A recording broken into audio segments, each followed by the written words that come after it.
नमस्कार दोस्तों, मैं के आपका फिर से स्वागत करता हूं हमारे चैनल के सब जानता है में। दोस्तों, सफ़ेद चोला, सफ़ेद धोती, सफ़ेद चादर, सन्यासियों के जैसे भगवा रंग के कपड़ों के जूते और टेढ़ी टोपी, यह लिबास पहने भारत रत्न नेता श्री सुभाष चंद्र बोस 2 बार जोधपुर आए थे। एक बार वे तत्कालीन स्टेट होटल में भी ठहरे थे, जो आज ऑफिसर्स मेस के रूप में जानी जाती है, और दूसरी बार वे गिरदीकोट में आम सभा को संबोधित के लिए आए थे। भारत रत्न नेता श्री सुभाष चंद्र बोस ने दोनों ही बार प्रदेश के युवाओं में स्वाधीनता का मंत्र फूंका था।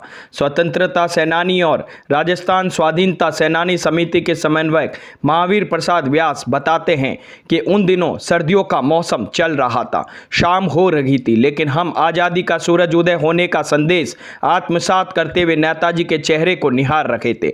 उनसे पौने घंटे मुलाकात भी हुई। यह उनसे शाम 6 से 6:45 तक हुई हमारी आखिरी मुलाकात थी। दूसरी बार आने का समय याद नहीं है, क्योंकि उस समय मैं वहां नहीं पहुंच पाया था। हाँ, इतना याद है कि दूसरी बार जब वे आए थे तो गिरदीकोट में सभा के उपरांत उनके जाने के बाद कपड़े का थान नीलाम हुआ था।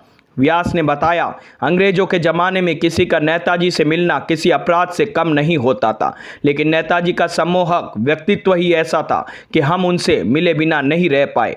मुझे याद है, यह 6 दिसंबर 1938 की बात है। वो मुंबई जाते समय थोड़े वक्त के लिए जोधपुर आए थे। अंग्रेजों के ज़माने में एयरफोर्स रोड पर स्टेट होटल थी, नेताजी वहीं ठहरे थे।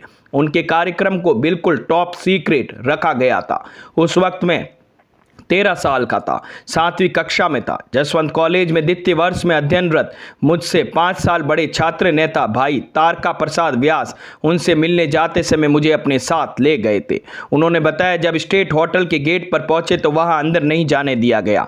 गेट पर सिपाही ने कहा कि साहब ने किसी को भी अंदर जाने से मना किया है। जब हम चुपके से अंदर संदेश भिजवाया कि उनसे मिलना है। ऐसे में अंदर नेताजी के पास बैठे स्वाधीनता सेनानी रणछोड़ दास गट्टानी ने उन्हें बताया कि कुछ युवा आपसे मिलना चाहते हैं। कौन होते हैं साहब? सबको आने दो, व्यास ने बताया। गट्टानी उन्हें लेकर बाहर आए। नेताजी को जैसे ही यह बात पता चली, वे फौरन बाहर आकर गेट के बीचों बीच खड़े हो गए। महावीर प्रसाद व्यास आतुसा ने बताया कि आते ही गुस्से में बोले, इन्हें अंदर क्यों नहीं आने दिया गया? इस पर सिपाही ने कहा, स्टेट होटल के अंग्रेज अफसर साहब ने कहा है। तब वे बड़ी कड़क और रौबीली आवाज में बोले, कौन होता है साहब? हमारा ऑर्डर है, सबको आने दो। जो मिलना चाहता है वह अंदर आ सकता है। जब तारका प्रसाद व्यास ने उनसे कहा, स्वाधीनता के लिए युवा क्या करे, इसके लिए कोई संदेश दे। उन्होंने बाकायदा संदेश दिया, जिस पर लिखा था, students are the future of hope. विद्यार्थी राष्ट्र के भविष्य की आशा है। तारका प्रसाद व्यास को कॉलेज से निकाला।